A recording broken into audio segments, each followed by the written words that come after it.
우리 지난 시간에 이제 이렇게 둘다리 네 번째 시간을 갖고 오늘은 이제 둘다리 다섯 번째 시간인데요. 오늘까지 하면 이제 본문 내용 끝날 테니까 본문 내용 끝나면 저기 정리도 한번 해보고 그렇게 해서 둘다리를 마무리해 보도록 합시다. 자, 우리가 지난 시간에 아마 여기까지 했을 겁니다. 한편 저기 불안스러운 심사조차 설레었다까지 여기까지 아마 여러분들 정리하고 필기하고 그리고 이제 끝났을 텐데 그 다음부터 한번 보도록 합시다. 자, 아버지는 종일 개울에서 허덕였으나 저녁에 잠도 달게 오지 않았다. 자, 왜 그러냐 봤더니 일단 어찌됐건 중요한 건 이제 아들의 저기 부탁을 거절한 거잖아. 그렇죠? 자신의 어떤 신념 때문에. 그러니까는 왜 우리 그런 말도 있잖아요. 자식 새끼 뭐 이기는 부모 없다 뭐 이런 얘기겠죠. 어찌됐건 자식의 부탁을 얼마나 들어주고 싶었겠어요. 그치? 근데 어찌됐건 못 들어준 거잖아. 그래서 그 거절한 거에 대한 어떤 불편한 마음 때문에 잠을 이렇게 편하게 자지 못했나 봐요. 그렇죠? 그래서 저녁에 잠도 달게 오지 않았다. 적어보고. 자, 그 다음에 젊어서 서당에서 읽던 백나천의 시가 다 생각이 났대요. 지난 시간에도 한번 읽었는데 다시 한번 읽어봅시다. 늙은 제비 한 쌍을 두고 지은 노래였대요. 내용은 자, 여기 가로를 열어봅니다. 이렇게 가로 열고 제 뱃속이 고픈 것은 참아가며 입에 얻어 물은 것을 그러니까 먹이죠, 먹이를 새끼들부터 먹여서 길렀대요. 날짐승이, 그렇지? 그 다음에 새끼들은 이렇게 조금 더 보자. 자라서 나래라고 하는 건 날개입니다. 날개에 힘을 얻자 어디로인지 저희 좋을 대로 다 날아가 버려. 야위고 늙은 어버이 제비 한 쌍만 가을바람 소슬한 추녀 끝에 쭈그리고 앉아있는 광경을 묘사한 시래요. 그렇죠? 그러면서 나중에는 그 늙은 어버이 제비들을 가리켜 뭐래요? 새끼들만 원망하지 말고, 그렇지? 너희들이 새끼적에 역시 그러했음도 깨달으라 라고 하는 풍자의 시였답니다. 근데 이거를 지금 누가? 창섭의 아버지가 떠올렸대요. 자, 그럼 정리를 좀 해볼까요? 자, 일단 가로 열었지. 그 다음에 여기서 가로를 닫습니다. 이렇게 풍자의 시였다 해서 가로를 닫고 그 다음에 봅시다. 자, 늙은 제비의 입장에서 본다면 이 늙은 제비는 마치 누구예요? 창섭의 아버지와 같은 거죠. 이게 무슨 얘기냐? 보세요. 어찌됐거나 창섭의 아버지는 창섭이를 키운 거야, 열심히. 막 이렇게 유학비도 대주고, 그치? 밥도 먹이고, 이래서 키운 거야. 근데 이제 창섭이 이제 와서 부탁하는 얘기를 들어보니, 지금 창섭의 아버지 입장에서 내가 가지고 있는 어떤 그 가치관과 입장과 창섭이가 가지고 있는 가치관과 입장이 어떻게 다르다는 것을 이제 창섭의 아버지가 알게 된 거지. 아, 쟤는 나랑 다른 어떤 가치관을 가지고 있구나. 그쵸? 그러면서 다른 세상을 살고 있구나. 이런 거리감. 그래서 어떻게, 이런 시를 떠올리고 늙은 제비, 나도 늙은 제비와 같구나. 라고 생각을 한다는 겁니다. 그래서 자신과 동일시하더라. 그런데 그게 내용이 끝이 아니죠. 그러면서 뭐래요? 새끼들을 원망하지 말라. 그렇게 날아가 버리는 새끼들을 원망하지 말고 너 역시 그렇지? 너희 아버지에게 그랬던 것이다. 날아가 버렸던 것이다. 내리사랑이라 그러죠. 그러니까 부모님의 사랑을 받고 날아간 거 아니겠니? 새끼들을 원망하지 말라라고 하는 시를 떠올렸대요. 그럼 결론까지 마무리 지으면 뭐야? 동일시하고 그리고 아들의 그 어떤 지금 태도와 입장을 나랑 지금 다르다. 나랑 지금 다르구나. 라고 하는 이 태도를 이해하고자 했다라고 정리해 볼 수 있겠죠.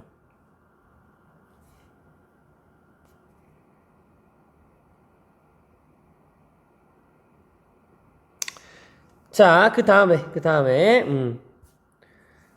자, 여기에다 미주를 쳐봅니다. 나중에는 이 부분. 그 늙은 어버이, 여기서 읽었던 부분. 제비들을 가리켜. 새끼들만 원망하지 말고, 그치? 너희들이 새끼적이 역시 그랬음도 깨달으라는 풍자에 쉬었다. 밑줄 긋고요. 자, 뭘 깨달으라는 얘기예요? 정리하면 이거죠. 자식들이 커서 부모와 다른 생각을 하고 부모 곁을 떠나서 그들만의 삶을 사는 거 어떻게 보면 뭐다? 당연한 거 아니겠냐? 라는 메시지를 전달해 주는 시래요. 적어보고요. 초록색 선생님 적지 말라 그랬죠?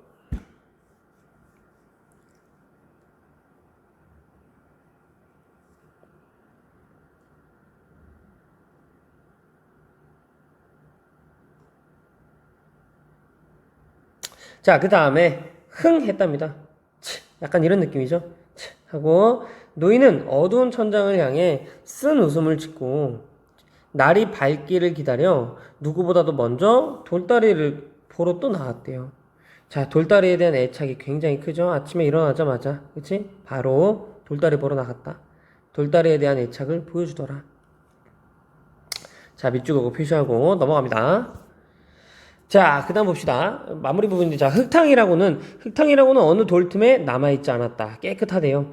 첫 골수로도, 가운데 골수로도, 그치? 끝에 골수로도, 맑기만, 골짜기 할 때 골이죠? 꺾이는 부분, 그치? 골수로도 맑기만 한 소담한 물살이 우쭐우쭐 춤추며 빠져나갔대요. 잉? 자, 밑줄 긋고, 물살이라고 하는 애가요, 우쭐거리면서 춤을 추면서 내려갔대. 우쭐거리면서 춤출 수 있니? 없죠? 무슨 법? 의인법 표시만 해두고. 자, 가운데장으로 가서 가운데 그 돌다리에서 가운데 부분으로 가서 쾅 하고 발로 굴러봤대요. 이렇게 팡 이렇게. 발바닥만 아플 뿐 끄떡일 리 없다. 튼튼하대요. 노인은 쭈루루 집으로 들어와 소금 접시와 낫수건을 가지고 나왔다. 그렇죠? 제일 낮은 받침돌에 내려앉아 양치를 하고 세수를 했대요. 그치? 그 다음에 나중에는 다시 이가 저린 물을 한 입 물어 마시며 일어섰다. 속의 모든 것이 씻기는 듯 시원하였다. 그리고 수염에 물을 닦으며 이렇게 생각하였답니다. 넘어갈게요. 자, 비가 아무리 쏟아져도 봅시다. 비가 아무리 쏟아져도 어떤 한정, 그러니까 어떤 한계치를 넘는 법은 없다. 비가 아무리 쏟아져도. 물이 분수 없이 늘어 떠내려갔던 게 아니라 자갈에 밀려 내려와서 물구멍이 좁아졌든지 아니면 어느 받침돌의 밑이 물살에 공굴리어 쓰러졌던 그런 까닭일 거다라고 이야기하죠. 그러니까 무슨 말이냐면 비가 아무리 쏟아져도 어느 일정 부분 넘지 않아. 물은 흘러가니까. 그러니까 막 비가 엄청 와서 돌다리가 무너졌던 게 아니야. 이런 얘기죠. 자, 미리 보세요. 미리 바닥을 치고 미리 받침돌만 제대로 보살펴 준다면 만년을 간들 무너질 리 없을 거야. 뭐가? 돌다리가. 그저 늘 보살펴야 하는 거야. 돌다리는. 사람이란 하늘 밑에 사는 날까지 하루라도 천리에 방심하면 안 돼. 즉 천리라고 하는 건 뭐야? 자연의 이치. 자연의 이치에 방심하면 안 돼. 자연의 이치에 따라 잘 지켜야 돼. 돌다리라고 하는 것도 우리 인간이라고 하는 사람들이 관심을 갖고 관리해주면 절대 무너지지 않을 거야. 라고 하는 아버지의 어떤 믿음, 굳건한 믿음, 신념을 다시 한번 볼 수 있는 부분이죠. 정리합시다. 자, 일단 밑줄 긋니다. 자, 밑줄 여기. 비가 아무리 쏟아져도 어떤 한정을 넘는 법이 없다. 적어보고 분수를 넘는 법이 없다. 뭐가? 자연의 이치라는 게. 적어보세요. 자연의 이치. 원래 한정이라고 하는 건요. 어떤 제한점, 그렇지? 제한점을 얘기하죠. 제한점을 넘는 법이 없다. 그래서 자연의 이치, 뭐가? 분수를 넘지 않는. 자, 그 다음에도 밑줄 그어봅시다. 물이 분수 없이 늘어서 떠내려갔던 게 아니라, 그치? 자갈에 밀려 내려와서 물구멍을 막았던가, 그치? 아니면 어느 받침돌의 밑이 물살에 공글리어, 그치? 쓰러졌던 그런 까닭일 거야. 비가 엄청 많이 와서 이 돌다리를 무너뜨린 게 아니야. 이런 얘기죠. 공글리다라고 하는 건 뭐냐면요. 그러니까 좀 이렇게 단단하게 만들어지는 거야. 그러니까는 이렇게 다듬어서 단단하게 다지는 거. 그러니까는 받침돌의 밑이 물살 때문에 오히려 그 부분이 이렇게 단단하게 다듬어져서 물이 흘러가지 못하게 막혀버리는. 그치? 그런 까닭일 거다. 이렇게 얘기를 하고 있는 거죠. 적어봅시다. 돌다리가 무너진 까닭을 추측한다. 그러니 이런 부분만 해결하면 돌다리는 무너지지 않을 거야. 이런 얘기죠. 즉 관리만 계속 해주고 관심만 가져주면 계속 무너지지 않을 거야. 그치? 자연의 이치란 그런 거야. 자연의 이치가 뭔데요? 이게 중요하죠. 가로쳐 봅니다. 여기 가로치고 가로 닫고. 자연의 이치를 뭔데? 모든 것을 정성 들여서 보살펴야 된다. 자연의 이치를 거스르지 말고. 여기서 말하는 자연의 이치는 뭐겠니? 그러니까 어느 일정 범위를 넘어서지 않는다. 항상, 그치? 순탄하고 거스르지 않는 거. 이런 게 자연의 이치라면 이런 자연의 이치를 그냥 따라서 우리는 이 자연의 정성과 관심만 보여주면 된다. 라고 하는 아버지의 가치관이 여기서 아주 직접적으로 드러나네요. 적어봅니다.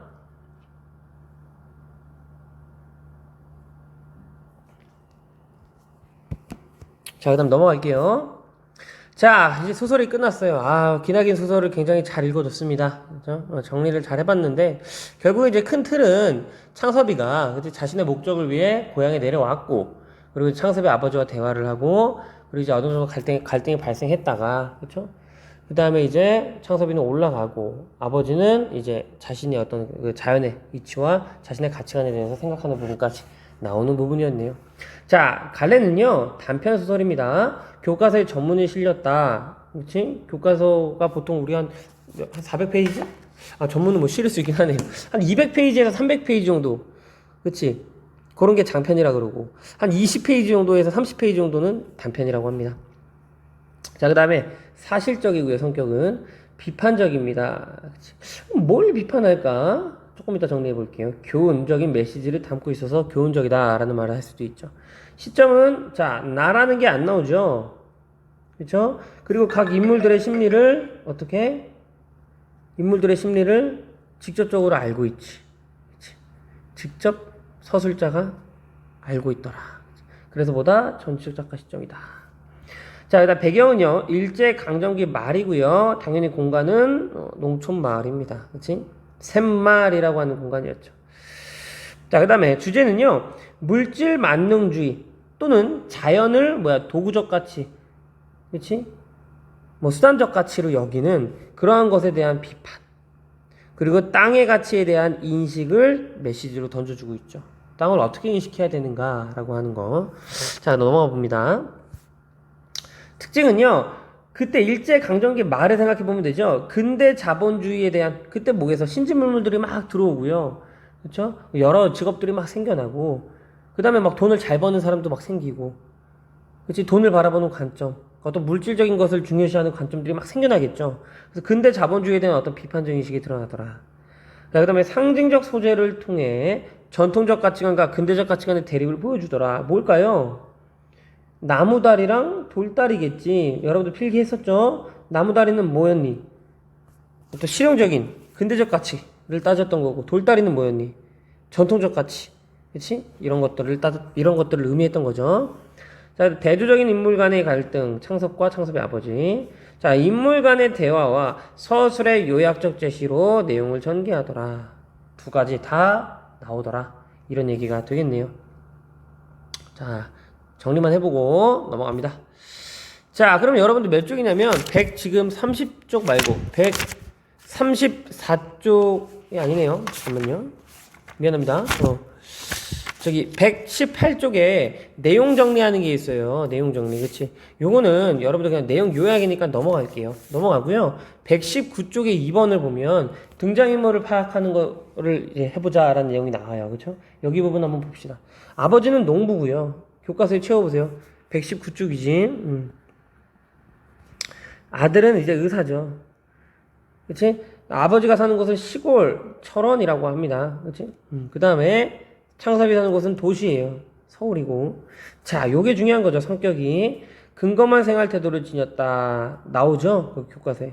그리고 땅을 삶의 터전으로 보고 땅에 대한 애착을 가지고 있다. 땅을 금전적으로 여기는 세태를 어떻게 막 엄청난 격앙된 어조로 비판하죠. 자, 마찬가지로 아들은요, 냉정하고 논리적이더라. 논리적이지, 굉장히. 그치? 왜냐면 자신이 그러니까 병원을 확장해야 되는 이유, 그리고 땅을 팔아야 되는 이유를 굉장히 그러니까 조목조목하게 따지고 있어요. 그 부분은 논리적이야, 그치? 병원을 경영해서 이익을 추구하는 사람이고, 땅을 어떤 도구적, 그치? 돈을 위한, 그치? 돈을 마련하는 수단으로, 경제적 이익의 수단으로 여기더라. 라고 하는 거 적어보고요. 자, 그 다음에 3번은 지금 119쪽이죠. 이것도 같이 보도록 합시다. 같이 보겠습니다. 이것도.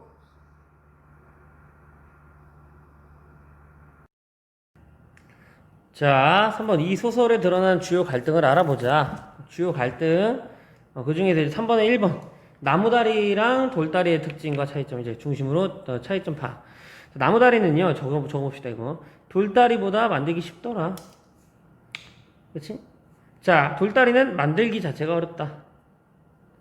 자, 근데 나무다리는 아무래도 돌다리보다는 좀 불안정하지 않겠니? 불안정함. 그리고 안정적이고 변하지 않는다. 자, 하나 더 가족의 역사와 추억이 담겨 있다. 나무다리가 의미하는 것은 자, 상징적 의미, 근대적 사고와 가치. 돌다리는요, 전통적 사고와 가치더라. 적어봅니다.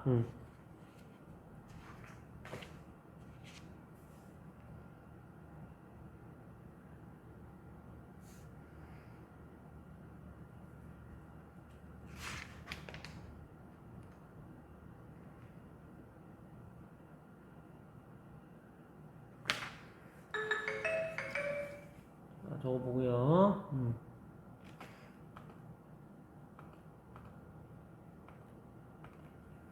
자, 다음으로 밑에 이런 얘기가 있네요. 창섭이 아버지를 찾아온 목적을 고려해서 갈등하는 이유. 아, 그치. 창섭이 아버지를 왜 찾아왔죠? 땅 팔자고. 땅 왜? 병원 확장을 위해. 그쵸. 근데 아버지는 그걸 원하지 않아요. 갈등 발생. 이렇게 되겠죠? 정리해 봅시다. 창섭은 병원 확장을 위해, 여기 좀 목적, 그치? 병원 확장을 위해 고향에, 고향? 미안하다, 얘들아. 고향에 땅을 팔자고 아버지에게 하지만, 그치? 아버지는 대대로 내려온 땅이니 소중히 여겨서 팔 수 없다고 거절했다. 그래서 갈등이 발생하는 거죠. 이 내용만 들어가면 되겠죠.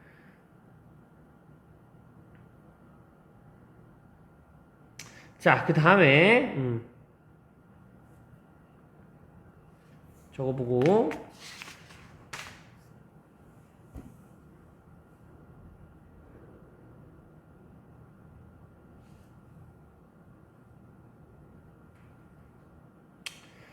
자, 그러면 이제 그럼 봅시다. 3번을 볼게요. 다음 쪽이네. 다음 쪽 120쪽으로 넘어가서 3번을 보겠습니다. 자, 1, 2를 바탕으로 아버지와 창섭의 가치관이 어떻게 다른지 비교해 보재요. 그럼 이때까지 나왔던 걸 바탕으로 정리를 해보겠습니다. 자, 아버지의 가치관. 일단 이런 얘기 나와야 되죠. 전통적 가치관. 대대로 내려오는 것, 그것을 지키고 잘 관리하고 가꾸는 걸 좋아하시잖아요. 그렇죠? 전통적 가치관, 전통적인 것을 중요시한다. 여러분들 무슨 적 가치관 이렇게 나오면요, 앞에 있는 단어를 중요시 여기는, 이렇게 해석하면 편하겠죠. 그렇죠? 전통적인 것을 중요시 여기는 전통적 가치관을 가지고 있다. 또 땅의 어떤 본래적 가치, 이 땅을 팔아서 돈을 마련할 때 어떤 그 돈을 벌 수 있는 수단, 이런 게 아니라 땅이 가지고 있는, 그 자체가 가지고 있는 어떤 본질적인, 본래적인 가치를 더 중요시하더라. 누가요? 아버지가. 그치? 자, 창섭이의 가치관입니다. 창섭이는요, 땅이 팔아서 돈이 되는 것을 중요시 여기죠. 그러니까 금전적 가치를 중요시 여기고. 그치? 자, 그 다음에 뭐예요? 근대적 가치관을 가지고 있더라. 자, 얘는 전통적 가치관과 이렇게 상반되는 단어다. 그렇죠? 그래서 근대적 가치관을 가진다. 마찬가지입니다. 근대적인 것을 중요하게 여기는. 그럼 여기서 근대적인 것이 뭐냐? 이때 당시 이 근대적인 사회상에서 중요시 여기는 것을 중요하게 여긴다, 이런 얘기죠. 그때 뭐가 중요했는데? 돈, 재산, 이런 거예요. 그렇죠? 물론 뭐 지금도 별반 다르진 않죠. 현대에서도 이렇게 물질 만능주의가 좀 이렇게 팽배해 있는 부분도 없지 않아 있죠. 그렇죠? 하지만 여러분들은 그 안에서도, 그치? 어떤 사람이 가지고 있는 본질적 가치, 뭐 물건이 가지고 있는 뭐 본질적 가치, 본래적 가치를 중간중간 이렇게 스스로 이렇게 찾아서, 그렇죠? 찾아내서 이제 거기에서 또 행복감을 느낄 수 있는 그런 것도 또, 그런 태도도 준비를 좀 해야겠죠. 그죠? 좋아요. 이미 갖고 있을 거예요, 여러분들도. 자, 넘어갑니다. 자, 2번입니다. 2번. 2번이면 어디 2번이냐면, 얘들아, 저기 어디냐. 4번 있죠? 120쪽에 4번. 120쪽에 4번에, 저기, 1번에 2번, 그러니까 1번 말고 2번입니다, 2번. 1번을 왜 안 넣었냐면, 그냥 이제 텍스트거든. 그래서 보면, 이런 얘기죠. 그러니까 1번의 내용을 간단하게 요약하면, 일제강점기가 배경인데 일제강점기의 사회상은 이러했다 이런 내용이에요. 뭐 어떠했냐? 급격하게 변하죠. 사회상이. 그리고 근대적인 어떤 서양 건축물들이 막 들어서고 그리고 막 일본 문화, 서양 문화가 막 들어왔겠죠. 왜? 그때는 일본은 또 서양 문화를 이미 받았으니까. 그치? 받아들였으니까. 그래서 실제로 그때 당시에 우리나라 지식인들에서는 옛 것을 배우고 새 것을 익혀야 이 세계에서 살아남는다. 뭐 이런 사고가 있었고요. 그래서 뭐 돈을 벌 수 있는 것, 새로운 것을 위한 것은 나머지는 다 도구. 약간 이런 어떤 그런 가치관들이 뭐 팽배했다 이런 얘기가 되는 거죠. 그러면 포인트는 이거죠. 작가가 이 작품을 쓰는 의도가 뭐냐? 결국은 이 의도는 주제랑도 연관성이 있겠죠. 자, 일단 예시답은 이겁니다. 근데 예시답은 이건데 여기서 포인트는 자, 서로 다른 가치관을 가지고 있는 인물을 제시해야 갈등이 발생하겠죠. 그러니 보세요. 이 부분입니다. 금전적인 가치관만을 중시하는 근대 자본주의 사회의 가치관. 다른 말로 물질만능주의에 대해서 뭐 하고자 한다? 비판하고자 한다. 자, 작가는요. 면밀히 살펴봤더니 지금 소설에서의 내용을 봤더니 인물의 말의 양을 따져보니까 창섭과 창섭의 아버지의 말 중에 누구의 말의 비중이 더 많더라? 창섭의 아버지의 말의 비중이 훨씬 많아요. 다른 건 다 요약적 제시로 해버려. 그래서 그럼 작가는 창섭의 아버지의 말의 비중이 높다? 그 얘기는 창섭의 아버지의 말에 초점을 맞추고 있다. 그럼 작가는 사실은 누구 편인 거야? 창섭의 아버지의 편에 서서 이제 이 글을 읽는 독자들에게 비판적 메시지를 던져주고자 함이겠죠. 비판하고 땅의 본래적 가치를 인식하고자 하는, 그러니까 땅의 본래적 가치라는 걸 한번 인식해봐라. 인식해보자. 라는 의도로 작품을 썼다. 이런 얘기가 되는 거죠. 적었겠죠? 넘어갑니다.